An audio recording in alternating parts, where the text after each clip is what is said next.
Bonjour à tous et bienvenue sur boursicoté.com pour cette nouvelle analyse technique Forex et matières premières avec une période de vie euro-dollar qui au final reprend ici sa dynamique haussière. Alors on avait constaté ici une rupture du support oblique qui définissait la précédente tendance, très peu dynamique certes, mais après cette cassure, eh bien, on est revenu ici sur cette zone, on est revenu tester ici la zone des 1.19 avant de revenir ici sur une consolidation. Alors cette consolidation au final elle était solide puisqu'on est resté ici au-dessus de la moyenne mobile 20 exponentielle avec un nouveau contact ici sur la bande de Bollinger supérieure aujourd'hui. Donc il semblerait que l'on reprenne doucement ici le chemin d'un niveau haussier. Il faudrait pour le confirmer eh bien, dans un premier temps casser ici cette zone des 1.19 et revenir ici sur le précédent point haut significatif qui a été marqué il y a quelques jours au début du mois de septembre, ici proche des 1.20. Donc une dynamique qui s'est neutralisée certes, mais qui en repassant ici au-dessus des 1.19 eh bien, reprendrait un biais plutôt haussier.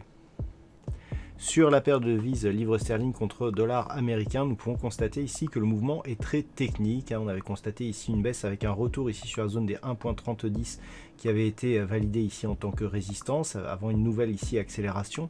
Alors cette accélération aussi elle est restée très technique. Vous voyez comment la zone des 1.2780 qui est identifiée depuis un certain temps a vraiment été utilisée ici comme zone de support. Cette zone de support est présente depuis de nombreuses analyses. Elle a bien fait son rôle ici. On revient ici sur la moyenne mobile 20 exponentielle après un contact sur la bande de Bollinger inférieure. La moyenne mobile 20 exponentielle ici agit comme zone de résistance, donc on est toujours pour l'instant sur un biais plutôt baissier. Qui plus est, on peut constater ici que sur cette phase, on a une alternance de polarité ici avec un contact comme support, cassure ici avec une haute volatilité et retour ici sur résistance. Donc cette zone intermédiaire ici des 1.2905 eh bien, nous montre que nous sommes toujours ici dans une dynamique baissière. En cas de rupture ici des 1.2780, eh bien, il y aurait un nouveau signal de poursuite baissière en direction de la prochaine zone de support qui se situe à 1.2645. Sur l'or, nous sommes toujours ici dans une dynamique qui s'est totalement neutralisée après des tests ici sur la zone des 1980 $ l'once, une zone ici de support entre 1910 et 1920 $ l'once. Eh bien, on s'équilibre au milieu entre ces deux zones ici aux alentours des 1950.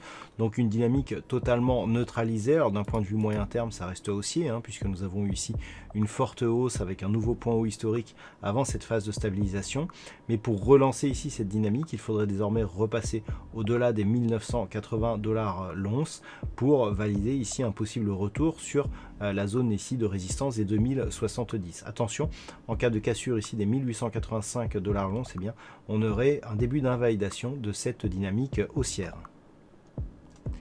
Et puis enfin sur le WTI, eh bien, nous sommes toujours ici malgré une phase temporaire de stabilisation dans une dynamique baissière, puisqu'après ici ce fort mouvement qui est parti ici de la zone des 43.30, on a cassé donc le support des 39 pour venir se stabiliser ici aux alentours des 37,50 $ le baril. Mais ce que l'on peut constater ici en se rapprochant, c'est que la moyenne mobile 20 exponentielle agit toujours ici comme zone de résistance. On ne parvient pas à la casser d'une manière durable. Donc clairement, on est toujours ici dans une tendance baissière, phase de stabilisation ici d'un point de vue très court terme, mais qui pourrait reprendre, auquel cas, eh bien, le prochain objectif se situe sur la zone de support des 34,60 $ le baril. Pour inverser la tendance, il faudrait dans un premier temps ici casser cette moyenne mobile 20 exponentielle et repasser au-delà des 39 $ le baril. Nous avons ici une zone intermédiaire. Voilà, sur ce niveau ici des 38,50 $ le baril qui pourrait nous donner un pré-signal ici d'un possible retournement de tendance.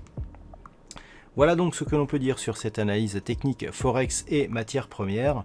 Passez une bonne soirée, on se retrouve dès demain pour d'autres analyses techniques, toujours sur le site boursicoté.com.